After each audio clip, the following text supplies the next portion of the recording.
Olá, seja bem-vindo ao Consultório do Talento, um podcast do Jornal Económico em parceria com a Michael Page. Ao longo dos próximos minutos vamos estar à conversa sobre o talento, este que é um conceito-chave quando se fala de recursos humanos. Não se esqueça, subscreva já este podcast no Google Podcasts, na Apple Podcasts ou então pode ouvir-nos também no Spotify. Hoje temos connosco Vasco Rodrigues, da Michael Page. Vamos estar à conversa sobre como reter o talento, sobre qual é o papel dos benefícios salariais nesta retenção. Começamos então por uma pergunta que eu acho que pode ser assim um bocadinho mais complexa. Como é que se define o talento? Há assim algumas palavras-chave para conseguirmos perceber bem e como deve de ser o que é o talento? Sim.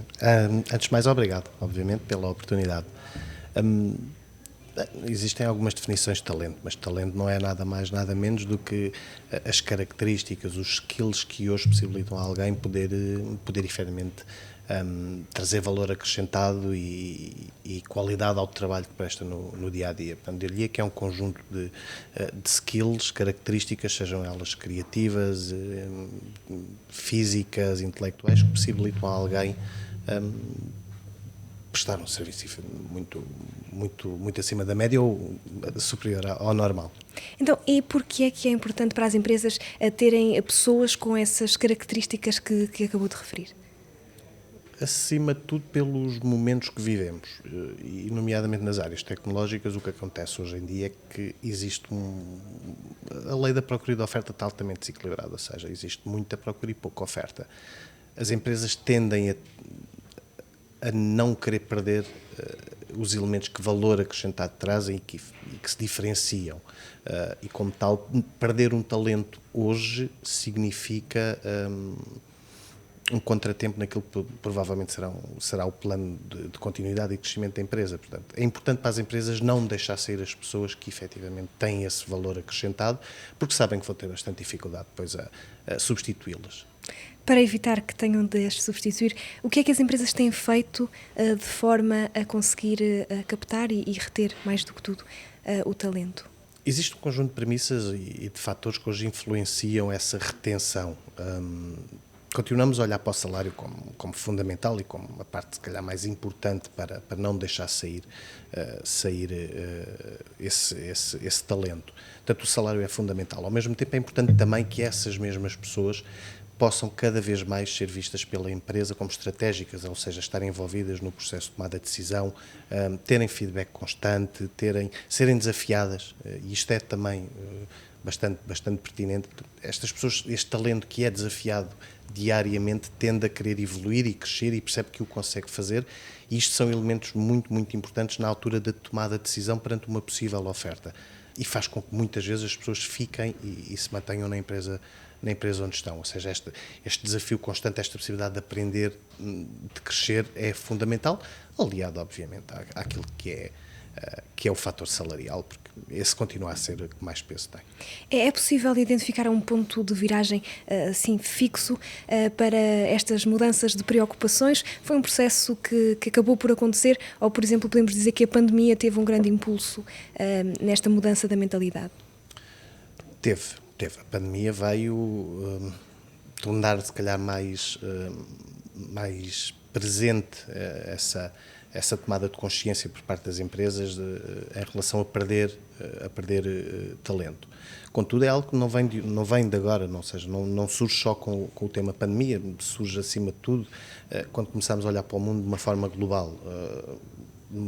Enfim, dando um exemplo que é muito presente nas áreas de desenvolvimento de software, alguém que esteja em Lisboa pode trabalhar para qualquer empresa espalhada em qualquer lado do mundo. Portanto, geograficamente não há fronteiras. Poderá trabalhar para os Estados Unidos, para a China.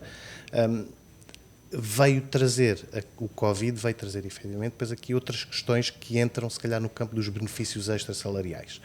O salário emocional é também ele importante e vai continuar a ser quero acreditar que durante muitíssimo tempo, mas o facto, por exemplo, da possibilidade de trabalhar remotamente com flexibilidade horária é também muito pertinente nesta mesma tomada de consciência, não só do candidato, mas da empresa. São tudo práticas que têm então em vista este bem-estar do colaborador, é isso?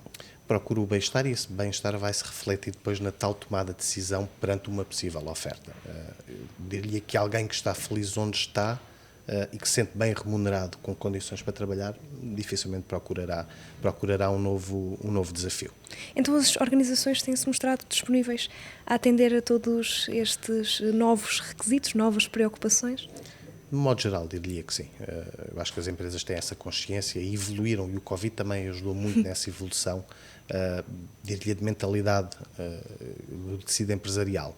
Tecido empresarial que não é somente português, pois temos muitas empresas internacionais que estão a abrir os seus escritórios em Lisboa, os seus tech hubs, e que olham e que perceberam esta necessidade, portanto, tomaram esta consciência. Lembra-se assim de algumas medidas que sejam mais diferentes neste âmbito dos benefícios salariais e que o tenham marcado exatamente por serem únicas? Em relação aos benefícios extrasalariais, eu acho que vamos falar em alguns que são subejamente conhecidos e que são muito valorizados pelas pessoas, desde o seguro de saúde, e cada vez mais, falando do seguro de saúde, também ter aqui importância e começar a dar alguma relevância à saúde mental, cada vez mais começa a ser trazida também para dentro desses mesmos seguros de saúde. Os seguros de saúde, temos, para quem tem filhos, o cheque creche, o cheque educação. Estes exemplos continuam a ser extremamente valorizados. Existem outros que, efetivamente, diria que são diferentes ou são mais recentes, que também têm trazido algum impacto ao mercado. Diria, enfim, lembro-me de alguns. Hoje temos pet sitting, por exemplo, para quem tem animais, pet walking. Temos alguns serviços que as empresas hoje disponibilizam a contratar para os seus colaboradores, como alguém que possa ir à nossa casa passar a ferro, limpar a casa, acesso direto a ginásios sem qualquer custo. Portanto, todas estas medidas, todos estes benefícios e perks acabam por cada vez mais estar presentes na nossa vida, na vida dos candidatos, e muitas vezes com algum peso do ponto de vista daquilo que é o interesse e a fidelização, permita-me a expressão, à estrutura onde estão. Esses são, talvez, exemplos mais particulares e são bons exemplos. Se falarmos em exemplos mais gerais de benefícios salariais, estaremos a falar de teletrabalho, de flexibilidade de horários, será? Muito importantes. Juntando, se calhar, ao seguro de saúde, que acabei de referir, que continua a ser muito valorizado, a flexibilidade horária, a possibilidade de trabalhar remotamente, são os benefícios que são altamente valorizados pelo mercado, diria de forma até geral, não entrando aqui em diferenciações entre posições ou perfis, mas diria que estas duas são extremamente importantes. A possibilidade de, inclusive, nomeadamente nas áreas tecnológicas, ter uma entidade que possa ajudar nas certificações profissionais, em formações técnicas, é também altamente valorizado. Mas, e concordo a 100%, a flexibilidade horária e o trabalho remoto são as factuais do ponto de vista da importância que tem na decisão. De futuro, há tendência a sermos cada vez mais flexíveis e mais propícios a ter este tipo de benefícios? Sim, diria que sim. Acho que é inevitável. É inevitável que o mercado acompanhe este processo de transformação, que é um processo que não é de agora, mas também não é muito longínquo no tempo, onde o remoto e a flexibilidade vão ter muita importância na tomada de decisão por parte dos candidatos, sem dúvida nenhuma. Muito obrigada. Obrigada pelo seu tempo e por ter estado aqui no Consultório do Talento. Obrigado também a si que esteve desse lado. Já sabe que pode subscrever este podcast nas plataformas habituais. Contamos consigo daqui a 2 semanas no site do Jornal Económico.